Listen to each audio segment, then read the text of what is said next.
Welcome to the deep dive. This is where we try to cut through all that information noise, really get down to the mental hardware, the software you need to build, well, unyielding resilience.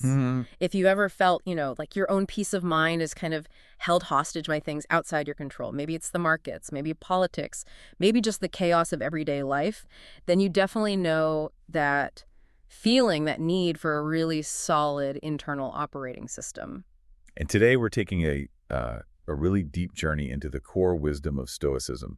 But we're not just scratching the surface here. Right. Our mission really is to pull out the practical tools, the ethical standards from three of the greats of Roman Stoicism. Seneca. He was the wealthy advisor, very powerful. Yes, complicated figure. Then Epictetus, who started as a slave but taught this incredible self-possession. And of course, Marcus Aurelius, the philosopher emperor himself. And their teachings, I think it's fair to say, are often misunderstood today. Kind of gets boiled down to just being emotionless or maybe cold-hearted. Exactly. But our sources, we're looking at Seneca's very personal letters, Epictetus's super direct handbook, Marcus Aurelius's private meditations. They paint a much richer picture, a much more, human picture. So we're digging for the real definition of Stoic integrity, especially how it holds up under pressure and what pressure could be higher than the Roman imperial court. Right. We want to show you not just what Stoicism is about conceptually, but how it was actually lived day by day.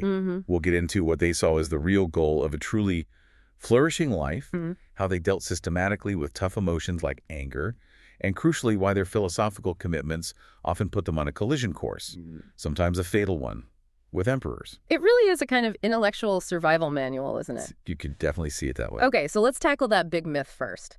Because the modern idea of a Stoic, it's often this image of someone who's just miserable, unfeeling, maybe living in, total poverty. We need to clear up how this philosophy actually deals with material stuff. Yeah, that stereotype almost always comes from confusing Stoicism with their rivals, the Cynics. The Cynics, people like Diogenes, they were the real radicals. They did demand absolute poverty, rejecting all social norms as the only way to be virtuous. So that wasn't the Stoic view at all? No. The Stoics were much more nuanced, much more practical about living within society. So definitely not a poverty cult then. What about someone like Seneca? He was incredibly wealthy. How did he square that with Stoicism? Well, Seneca was very explicit about it. He said, Stoicism calls for plain living, but not for penance. You don't have to give up wealth to be a good person. Right. In fact, wealth could even be seen as a tool, an advantage maybe, that lets a wise person help more people do more good in the world. But there's a huge condition attached. Which is? Two things, really. One, you must not harm anyone else to get that wealth. And two, you have to hold it lightly, very lightly. Holding it lightly. That sounds almost harder than just getting rid of it. It's like a constant mental balancing act you have to do, even when you've got all these resources. How did they actually define that kind of detachment? The test is key. Seneca actually recommended a mental exercise. He said the wise person needs to constantly imagine losing it all. In their mind, practice the loss of their wealth, their status, their comforts. It's okay to enjoy, say, a warm fire, but you have to be mentally prepared for that fire to go out without feeling crushed or like fate has personally wronged you. So if just thinking about losing everything sends you into a panic, then you're basically a slave to your possessions. It doesn't matter how much you actually have. The fear owns you. So the stuff itself isn't the issue, it's the fear of losing it.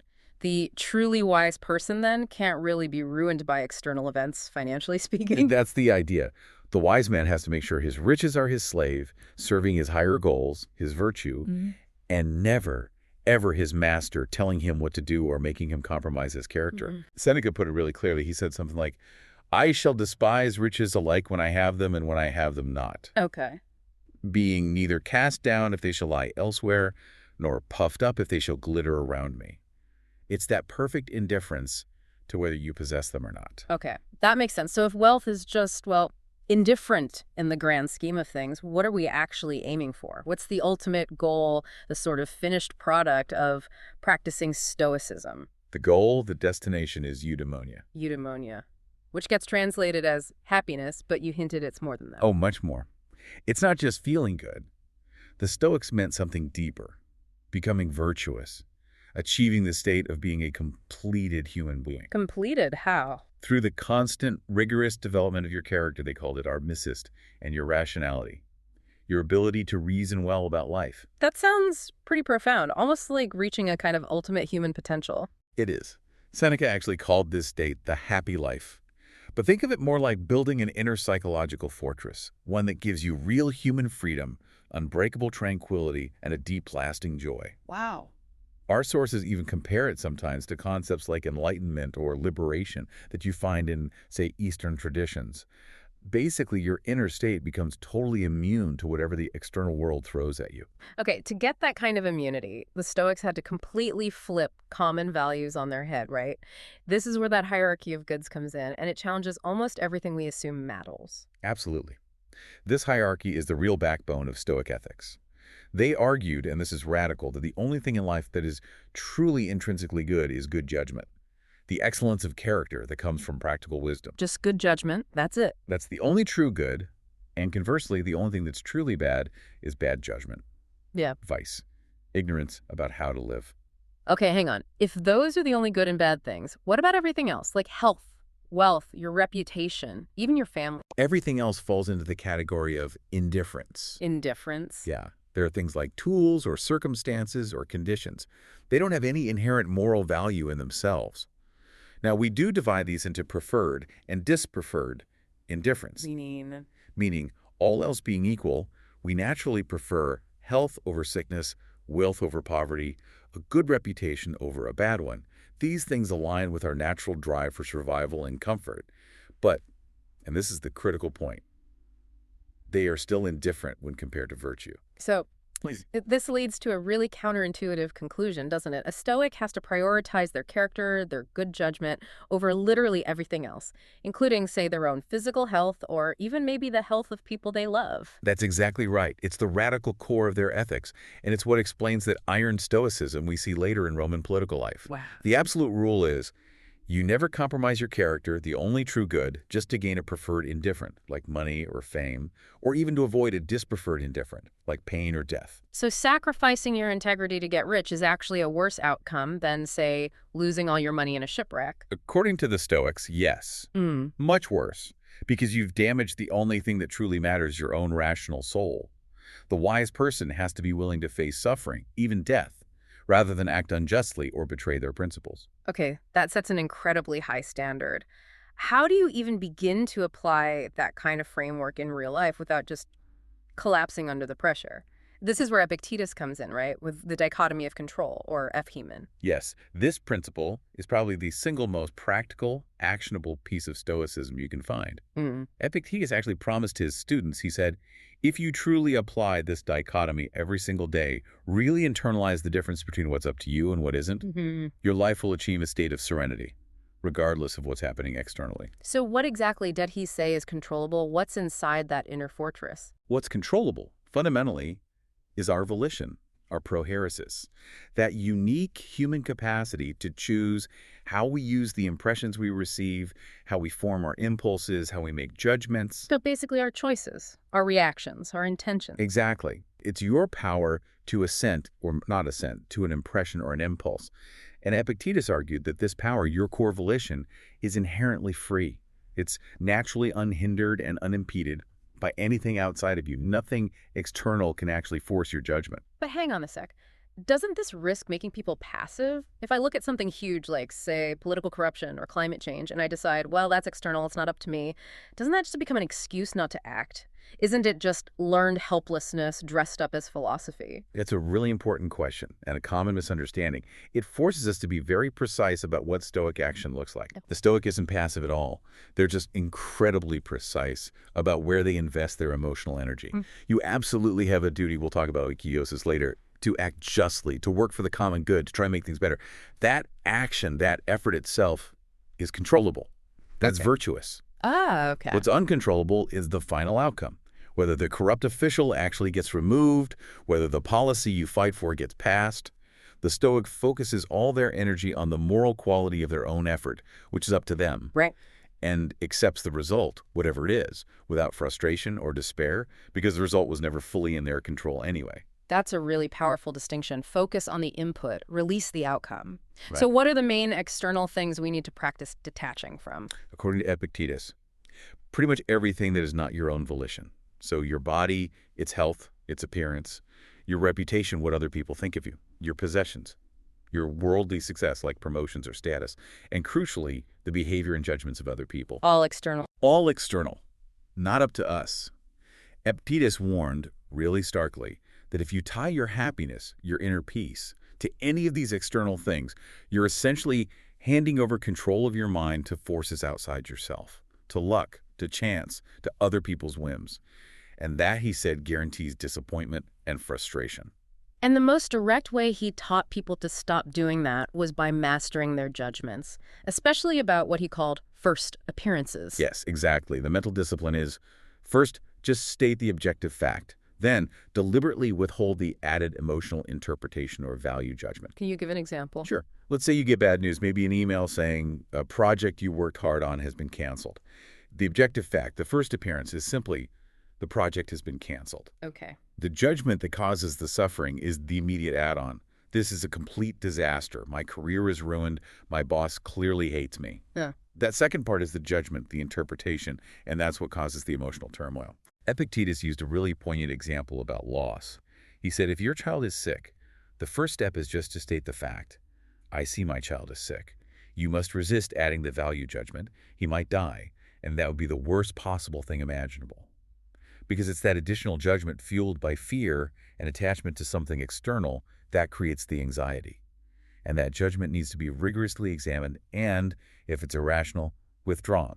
That kind of rigorous examination sounds like the main defense against our internal enemies, too, especially something like anger. Seneca seemed convinced anger was maybe the most destructive emotion of all. Oh, Seneca was absolutely scathing about anger. He called it anti-joy.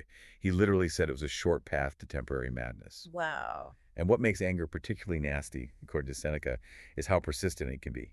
He compared it to, like, a deep-seated infection or a virus. It can lie dormant for years, he thought, and then suddenly flare up again, making you absolutely miserable over some old argument or incident that rationally should be long gone. So, if we encounter injustice, which definitely happens, the Stoic is supposed to respond, but not out of anger. What's the fuel for action then, if not righteous rage? Seneca's counsel was clear. When action is necessary, say, to correct a wrong or even punish someone justly, it has to be guided by reason, by justice, by courage, by a sense of duty, not by the blind, destructive impulse of revenge. Okay. He used the analogy of a surgeon versus a butcher. If a judge has to act, they should act like a surgeon, making a precise, necessary incision for the sake of health. Not like a butcher, just hacking away wildly out of personal fury. The response has to be calm, measured, aimed at correction or fulfilling one's duty, never driven by personal indignation. It seems like their very definition of emotion was designed to create that space, that pause before the rage or fear takes over. They made a distinction, didn't they, between just a physical reaction and a full-blown emotion. Exactly. That's a really critical philosophical point for them. They recognize what they call first movements. These are basically involuntary physiological responses. Like jumping at a loud noise. Perfect example. A sudden bang makes your heart race. That's a first movement. Purely physiological. Or maybe seeing something graphic makes you feel momentarily nauseous.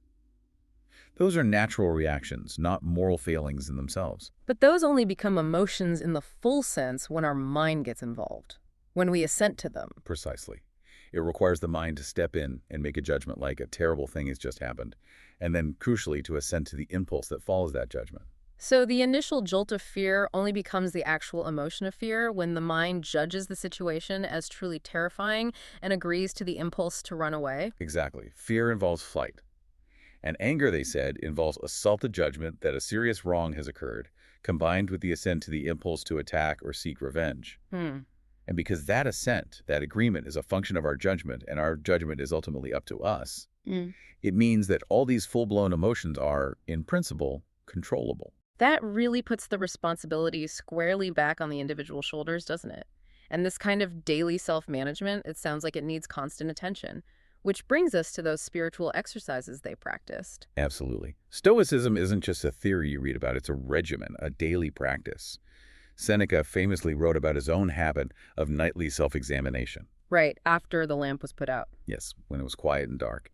He'd essentially put himself on trial. He'd review his entire day, acting as his own prosecutor, his own defense lawyer, judging his actions, his words, even his intentions. What kind of questions was he asking himself in that nightly review? What was he looking for? He focused on three key questions, asking his own spirit.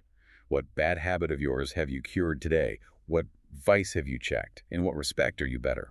Hmm. So not about beating yourself up, but about objective improvement. Exactly. The goal wasn't self-flagellation. It was clear-eyed assessment. By identifying where you went wrong, you can make sure you don't repeat the same mistake tomorrow. And the sources, interestingly, emphasize that this kind of rigorous self-honesty is actually what leads to sweet, sound sleep.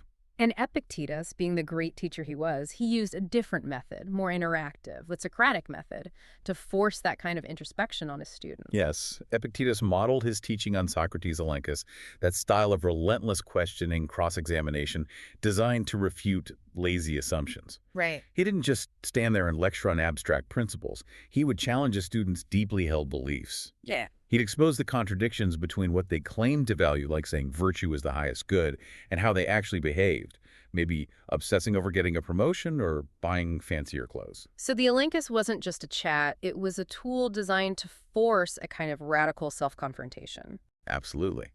Epictetus believed that recognizing your own confusion, your own moral blind spots, was the essential first step to making any real progress. You can't fix a problem if you don't even see it. Makes sense. So this method was designed to, sometimes quite brutally, shake up a student's existing values and force them to really internalize the philosophical ideals for themselves, to see it, not just hear it. Okay, let's shift from those internal practices to how the Stoic actually engages with the world outside. Seneca, again, had some incredibly powerful things to say about self-mastery by focusing on, well, maybe our most valuable asset and the one we're most careless with. Time. Yeah, Seneca's writings on time feel startlingly modern, don't they? He argued that the real problem isn't that life is too short. The problem is that we waste so much of it through sheer negligence. He actually said, life, if you know how to use it, is long. That's quite a statement. It is. He insisted that we're actually given a perfectly sufficient amount of time to achieve the most important things, the greatest things, if, and it's a big if, we invest it wisely. Where did he see people in ancient Rome wasting their time most? What were the biggest time thieves he identified? Well, there were the obvious ones, like laziness, drunkenness, just pointless distractions. But he also went after what he called useless undertakings. Well, what? Things like limitless greed, always chasing more money, constant social climbing, trying to impress people, pointless political ambition. And he had particular scorn for what he called the self-inflicted slavery of serving the great, basically. Spending your life sucking up to powerful patrons, hoping for favors. He saw people constantly flitting from one goal to another, driven by this inner restlessness, this inability to focus, rather than having a steady, consistent purpose. Wow, that resonates so strongly today, doesn't it? With endless notifications, social media feeds, that constant feeling that we should be doing something else, somewhere else. Absolutely. The modern version of limitless greed and useless undertakings might just be relentless, unfocused busyness, just being busy for the sake of being busy. And Seneca, in his very first letter to his friend Lucilius, kind of reveals the ultimate point of all this intense time management. The hidden message, especially clear in the original Latin, is basically, continue, dear Lucilius, to free yourself for yourself. Free yourself for yourself. Self-liberation through reclaiming your own time. And Seneca was particularly tough on people who always put life off, right? The I'll do it later crowd. Oh, he mocked them mercilessly. People who postponed their big plans, their personal freedom, reading the great books, spending time with loved ones, putting it all off until retirement, until they finally saved enough money or climbed high enough up the ladder. Yeah. He asked them these really pointed questions. Are you even sure you'll make it to that retirement age you're dreaming of? And even if you do, are you sure you'll be healthy enough mentally or physically to actually enjoy it then? Ugh. The Stoic message is brutally direct. Act now, live now, engage with what matters now, because this moment is all you truly have, and time is slipping away constantly. Okay, so if we accept that urgency, that need to live now, we also have to face life's inevitable conclusion. Loss, death, and the grief that comes with it. How did the Stoics approach that? Seneca wrote a lot about grief, actually, most famously in a letter consoling a man named Polybius who had lost his brother. And again, contrary to the stereotype of the unfeeling Stoic, Seneca didn't just say toughen up or repress it. No. He said reason needs to maintain a mean. It's okay, even necessary, to let the tears flow at first, because it's natural to love people and feel pain when you lose them. But, he argued, Reason also needs to ensure those tears eventually stop. The goal is to prevent natural caring from spiraling into debilitating, endless anguish that paralyzes you. So it's about managed emotion again, acknowledging the pain, feeling it, but not letting it destroy your ability to function, to fulfill your duties, to remain virtuous. Exactly. And a big part of that is rationally confronting the reality of the human condition. Seneca argued it's simply illogical to feel personally singled out or uniquely wronged by misfortune or death. Shouldn't be a surprise. Right. We all know it happens. We know intellectually that everyone dies, that loss is part of life. So the Stoic approach is to logically prepare yourself for every possibility, including your own death and the deaths of those you love, not morbidly but realistically. This mental preparation helps lessen the shock when it inevitably happens. So grief should end not because you're just exhausted from crying, but because you've rationally accepted the loss. That's the ideal, yes. You've reconciled yourself to reality. This idea of expanding our rational concern seems to move outwards then, beyond just ourselves and our immediate family, which leads us to this concept of okiosis and cosmopolitanism. What's that about? Oikiosis is a fascinating term. It means something like assimilation or appropriation or making something your own. Philosophically, it's the structured process the Stoics advocated for, gradually widening your circle of concern. Widening it from what to what? It starts with the self, your mind, your volition. Then it expands naturally to include your own body, then your immediate family, then relatives, then your neighbors and fellow citizens. And finally, it expands to encompass the entire human race, the whole cosmos. The ultimate goal is to see yourself truly as a citizen of the cosmos.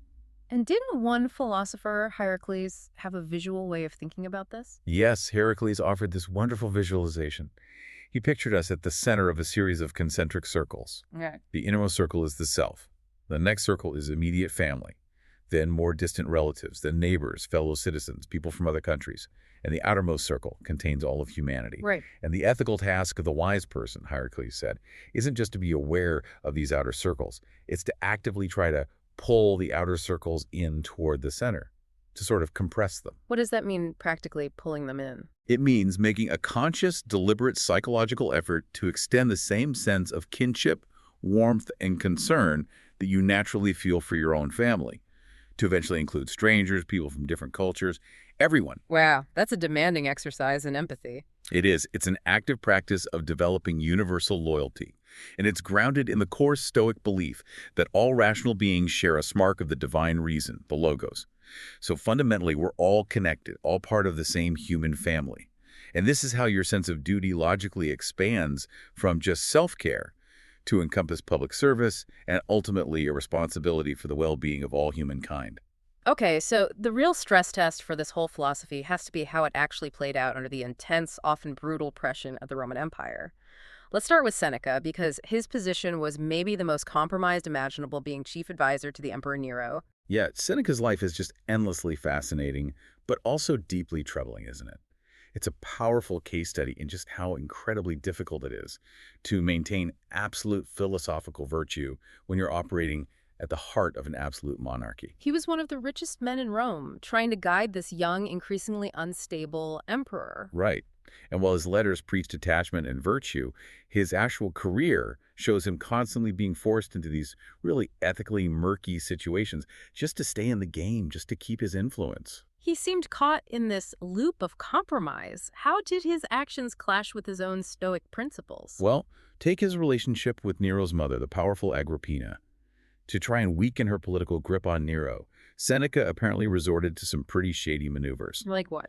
Some sources basically describe him acting as an imperial panderer. Mm-hmm. He allegedly arranged for a former slave girl named Acte to become Nero's mistress, specifically to distract Nero and pull him away from his mother's influence, which Seneca saw as politically dangerous. Wow, so he's using vice to achieve what he thinks is a greater political good stability. Precisely. He's actively manipulating the situation, using Nero's own weaknesses to try and steer the ship of state. It's the ultimate ends justify the means problem from a Stoic perspective. That's a heavy ethical price to pay for influence. It absolutely was. And it made him incredibly vulnerable. He accumulated enemies. Eventually, he was accused of being part of the Pisonian conspiracy against Nero, which led directly to Nero ordering him to commit suicide. And there were other accusations too, right, about his wealth. Yes, although it's debated by historians, there's a suggestion that his actions as a major lender specifically, calling in huge loans from the provinces, including Roman Britain, might have added to the financial pressures that helped spark Queen Boudica's massive and bloody revolt around 60 AD. So his wealth and his political maneuvering were constantly putting his integrity, maybe even Roman lives, at risk. It seems that way. Towards the end, he tried to withdraw, reduce his public profile, step back from the court, but it was too late. Okay, now, in almost total contrast, we have Epictetus. He starts as a slave, yet he becomes this powerful teacher of radical freedom located entirely in the will. Completely different scenario. Epictetus was literally enslaved. His master was Epictetus, who was actually a high-ranking officer in Nero's own guard, the same guy who later helped Nero commit suicide. So Epictetus experienced physical bondage firsthand. Absolutely. Yet his entire philosophy revolves around achieving this unshakable psychological freedom. His core message was, since nothing external, not chains, not poverty, not even physical abuse, can actually touch or control your inner faculty of choice, your prohairesis, then you are fundamentally always free. Right. Regardless of who owns your body. That's an incredibly powerful message, especially coming from someone who is enslaved. That idea that nothing is truly good or bad except the will. Exactly. He taught that you shouldn't even desire the things that technically belong to others, or to fate things like your body's health, your possessions, what people think of you, your reputation. Why? Because God or nature or fate simply hasn't put those things in the category of good. They're indifference. So by stopping the desire for those external things, You break the psychological chains of servitude, even if the physical chains are still there. You achieve inner liberation by aligning your will with reality. and we see this relentless focus on duty and consistency in that famous story he tells about the magistrate who was also a father. Oh yeah, that's a classic Epictetus story. It perfectly shows this principle of Stoic duty overriding personal feelings. So this magistrate, who was apparently one of Epictetus's students, comes to him, probably feeling quite pleased with his philosophical understanding. Right. But then Epictetus reveals that when this man's own young daughter became seriously ill, the magistrate couldn't handle it. He literally fled his own house because he couldn't bear to watch her suffer, couldn't face the potential grief. He was basically prioritizing his own emotional comfort, a dispreferred indifferent over his actual role as a father. Precisely. And Epictetus just laid into him. He pointed out the blatant inconsistency. As a father, his role, his duty, was to be there, to provide comfort, support, to fulfill his natural and social obligations. By running away, he put his own feelings, his personal distress, ahead of his clear duty. So the Stoic has to act in line with their role, even when it's incredibly painful. Yes, consistency with your natural and chosen roles, regardless of the emotional cost, is paramount. This kind of rigorous training, this demand for integrity, even under extreme pressure, it seems like it naturally led to what some people call iron stoicism, where living virtuously could literally mean death, especially when facing down tyrants. Absolutely. The philosophy, when taken seriously, essentially became the unbending moral conscience of the Roman Republic, and it continued even after the Republic effectively died and became the empire. How so? When Stoics consistently followed the virtues of justice and courage to their logical conclusions, they often found themselves in direct opposition to imperial overreach and tyranny. They truly believed and demonstrated that sacrificing their life was preferable to sacrificing their character. Can you give us the prime examples of that ultimate courage? The two most famous are probably Thrasymachus and Helvidius Priscus. Okay, tell us about Paetus first. Thrasymachus was a highly respected senator who became a kind of moral figurehead for the opposition during Nero's reign. His resistance wasn't necessarily plotting revolution. Often it was symbolic. He'd pointedly refused to attend Senate meetings where he knew sycophantic decrees would be passed, or he'd refused to vote for honors he thought were undeserved. Just quiet, principled opposition. Exactly. But that kind of outspoken moral integrity was intolerable to Nero. Eventually, Nero had enough and forced Paetus to commit suicide around 66 AD.